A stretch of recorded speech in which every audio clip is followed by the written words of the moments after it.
Judge Jackson clearly is firmly placed in the progressive wing of the Democrat Party.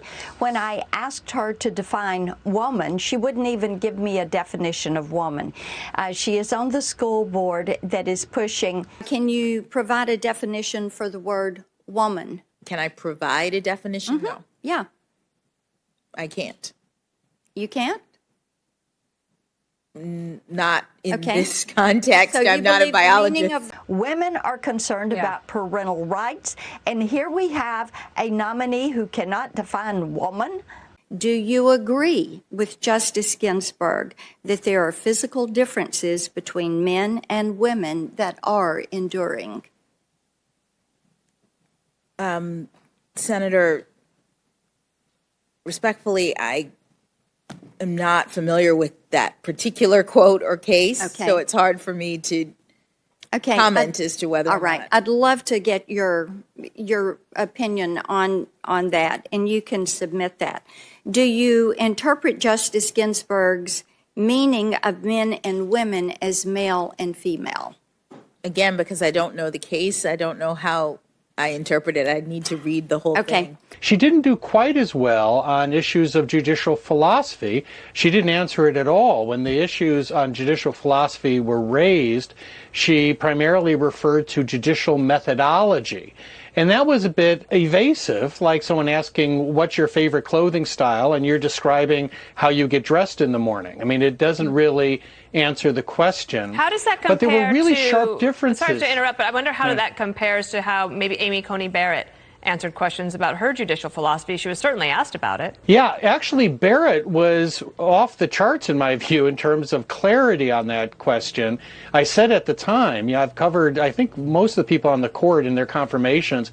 I put her answers as the most open, the most transparent. She talked about her judicial philosophy, and Democratic senators pressed her on it. In fact, many of them said they were voting against her solely because she has a conservative view of the Constitution. If you want a strong reason to pray for the health of the President of the United States, you are reminded again today that reason is the Vice President. She's not only totally incoherent, he may or may not have cognitive decline problems at his age, but at her age, she's just dumb. I mean, let's be clear. Kamala Harris may be the dumbest person ever elected vice president in American history, and that's why people keep resigning.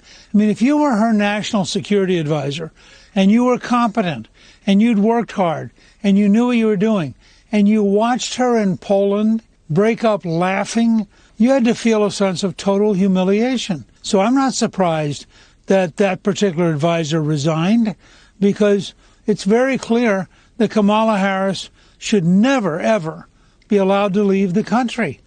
She probably shouldn't be allowed to leave the Naval Observatory, which is the residence of the vice president. She is a constant danger to herself and to the rest of us. Some have viewed the Biden administration's energy policy as anti-fossil fuel. When we asked Secretary Granholm if the Biden administration's energy policy is driving up gas prices, she said this. I think it's baloney. This administration wants the oil and gas companies to extract what they can, even as we also accelerate toward a clean energy future. And what is the Granholm plan to increase oil production in America?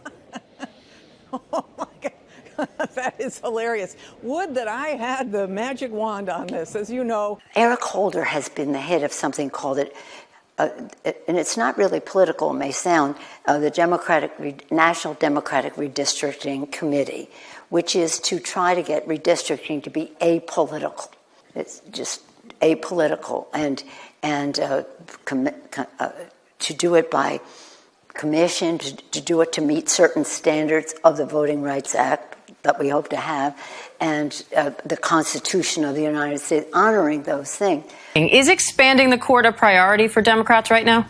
We would call it court expansion, and I think it is. I think it's also just want to say it's unfair to ask Judge Jackson about that. And I think her response was spot on. This is a policy decision. It is not a constitutional question. The Constitution does not limit the number of justices. But yes, expansion of the court is something that is on Democrats' radar. Yeah, in fact, I think this New York Times piece, the fact that they got cooperation from Team Biden and probably from the Hunter Biden legal team, is an indication to me they are extremely concerned that he is going to be indicted. And it's very clear that when it comes to the issues related to tax evasion and money laundering and the other issues wrapped up with it, they're extremely concerned that Hunter Biden's going to be indicted. And I think this article is an effort to frame that conversation in a way that could be the most favorable to them.